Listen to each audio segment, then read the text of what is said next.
Hey, we have some special right triangles today. All right. Now, the Pythagorean theorem, of course, requires that we have a right triangle. But we're going to discover that there's a couple of right triangles that are very special that actually kind of save us some time. There are two of them. And if you can memorize the ratios of the sides, you can find it to be very, very, very helpful. Now, if you don't want to memorize the ratio of the sides, you can still use the Pythagorean theorem if you know two of the sides. However, if you have one of these special triangles and you only know one side, the Pythagorean theorem can't do it, right? You have to know two of the three sides of a right triangle to use the Pythagorean theorem. If you only know one side of a right triangle, the Pythagorean theorem is not going to work. All right, so here's the first of the two, commonly called the 45-45-90 right triangle. All right, notice they have the 90-degree angle, which is required for a right triangle. And then the two acute angles each measure 45 degrees. So back in geometry, you would have said that those are congruent angles, or you'd say they're angles of equal measurement. And notice how these sides are labeled, right? Since those acute angles are congruent, the legs must be congruent. Remember that from geometry, perhaps? So if one of the legs has a measurement of 1, the other leg must also have a measurement of 1. And the hypotenuse is always √2 times a leg, right? So if the leg is 1, I can multiply that by √2, and I've got the hypotenuse. If you don't believe me, you can pause the video. You can do a squared plus b squared is c squared, where a and b are each 1, and you'll conclude that sure enough, c has to be √2. How do I remember this? Well, there's two legs that are equal, right? Two sides are equal. So I use √2, right? I think, hey, √2 goes with 2. Two equal sides, I'm going to use √2 for the hypotenuse. Our other special right triangle is a 30-60-90. So the smaller acute angle is 30 degrees.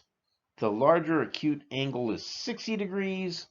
And then, of course, the right angle is 90 degrees.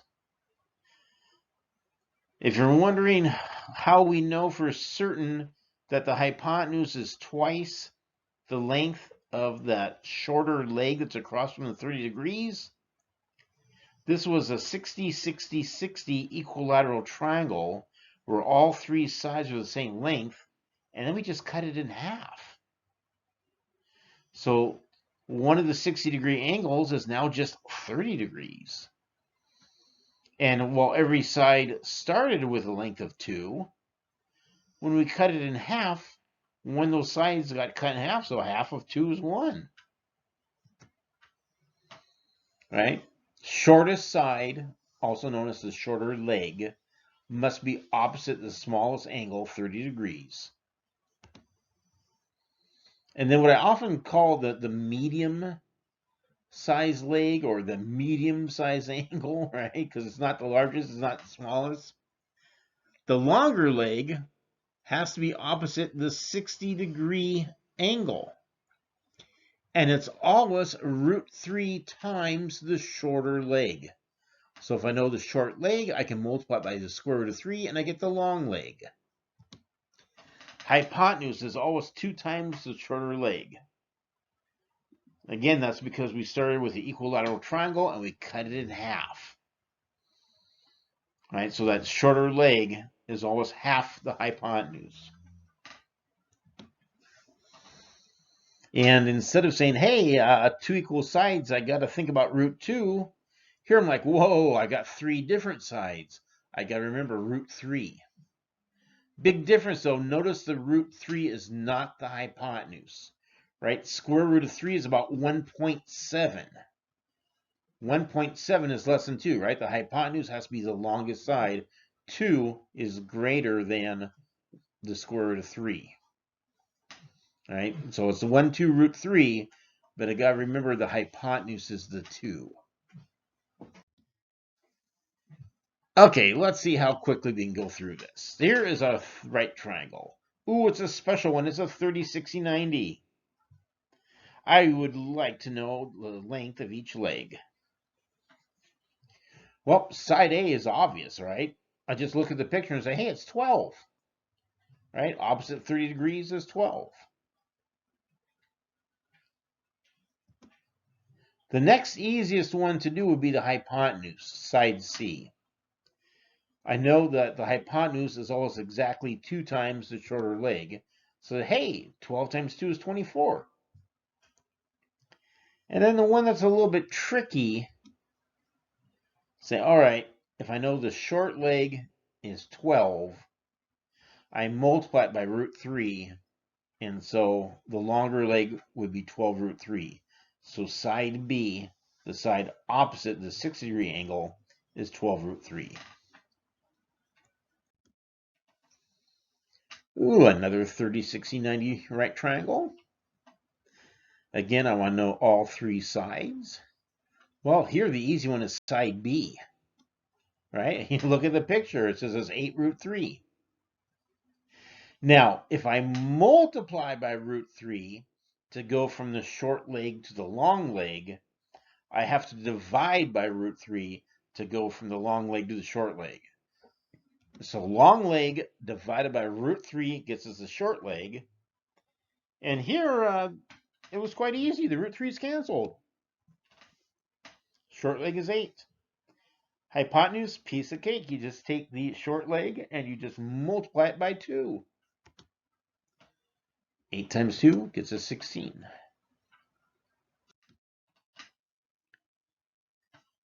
Here we go. One more time with a 30, 60, 90. We know the hypotenuse. Although 18 looks like it's kind of floating in space a little bit away from the triangle. Side C is obviously going to be 18 because that's the hypotenuse. If I want the short leg, that's easy. I divide by 2, right? Short leg is half the hypotenuse. And then, of course, if I know the short leg, I just multiply by root 3 and I get the long leg. So 9 root 3.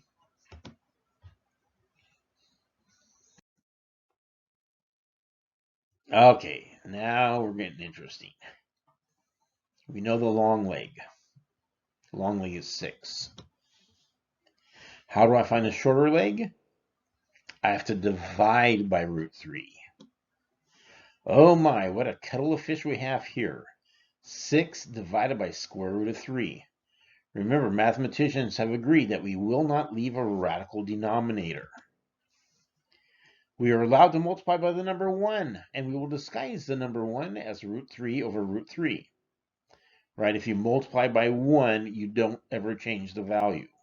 And we just have to figure out how we disguise the number 1. Of course, in the denominator, root 3 times root 3 is square root of 9, which is 3. Or I could have thought of it as root 3 squared, and then the squared and the square roots cancel.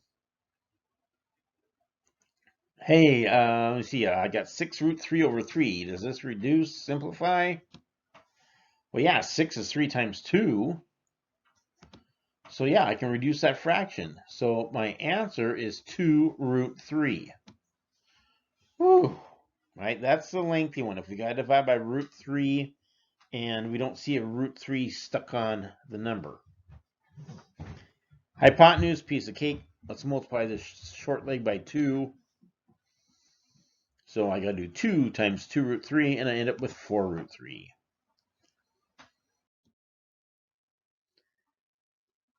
And while most of the excitement was taken up by our 30, 60, 90s, we better do a couple of 45, 45, 90s.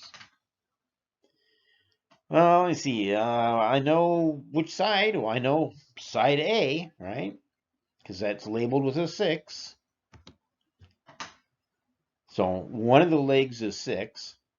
Hey, in this triangle, the legs are equal length, right? They have to be congruent. Congruent line segments have equal lengths. So side B is also 6. So both legs are 6. How do I get the hypotenuse? Multiply by the square root of 2.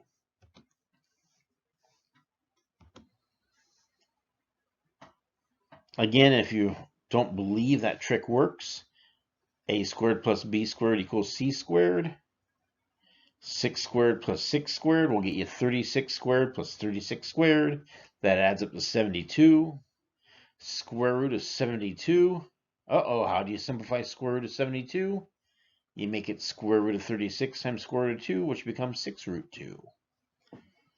Right? A lot easier if you just remember the shortcut instead of trying to work your way through. And if the hypotenuse is 5 root 2, well, if I want a leg, divide by root 2. And of course, if one leg is 5, the other leg must be 5.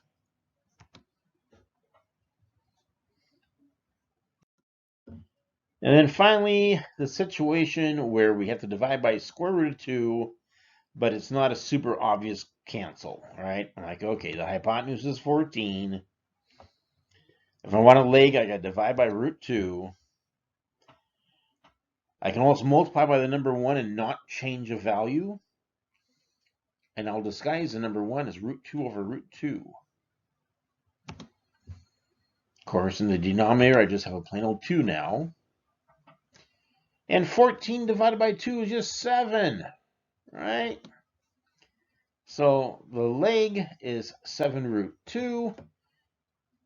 And of course, that means my other leg is also 7 root 2. Ooh, we got a race. They're off and running. Where's the cow going? Smiley face off to a quick start. The cow's going the wrong. Whoa, Smiley face is going to a dead end. Pi symbol looks like it's going to be taking the lead. And, oh, yep, and, ooh, Smiley face is going to another dead end. Oh, the cow was following Smiley face. That pi symbol has this thing wrapped up. Well, no, because now the pi symbol is going to a dead end. And what is the cow doing? Cow, you've already been at that dead end. Oh, my goodness. Pi symbol appears to be bewildered on what to do at that dead end. Oh, pi symbol starting to move again. Here comes Smiley face. No, oh no, Smiley face, you're kidding me. You're going to get in there with the cow again. Okay, and the cow's slowly coming out. Pi symbol is way out. Oh, pi symbol is going to a dead end. And, oh, don't tell me cow and Smiley. Oh, cow went to the dead end, but Smiley did not. Cow, oh, brother. I've got little faith in that. The cow's going back to start. The cow's going back to start, but Smiley and Pi have both reached dead ends. Good grief. Everybody's just sitting there stunned in dismay. Oh, hey, we're going to have a worksheet. There's a surprise. Everybody's moving again. Pi symbol looks like first place. Smiley looks like second place. Oh, that cow was moving quick, though. That cow is gaining on Smiley. Smiley's gaining on Pi. Oh, this could be a close finish. Pi seems to have it, but oh my. You're kidding me. Is the cow gonna... The cow pulls it out. The cow pulls out first place at the very end. Smiley face second. Pi symbol third. Oh, man. You can't get much more exciting than that.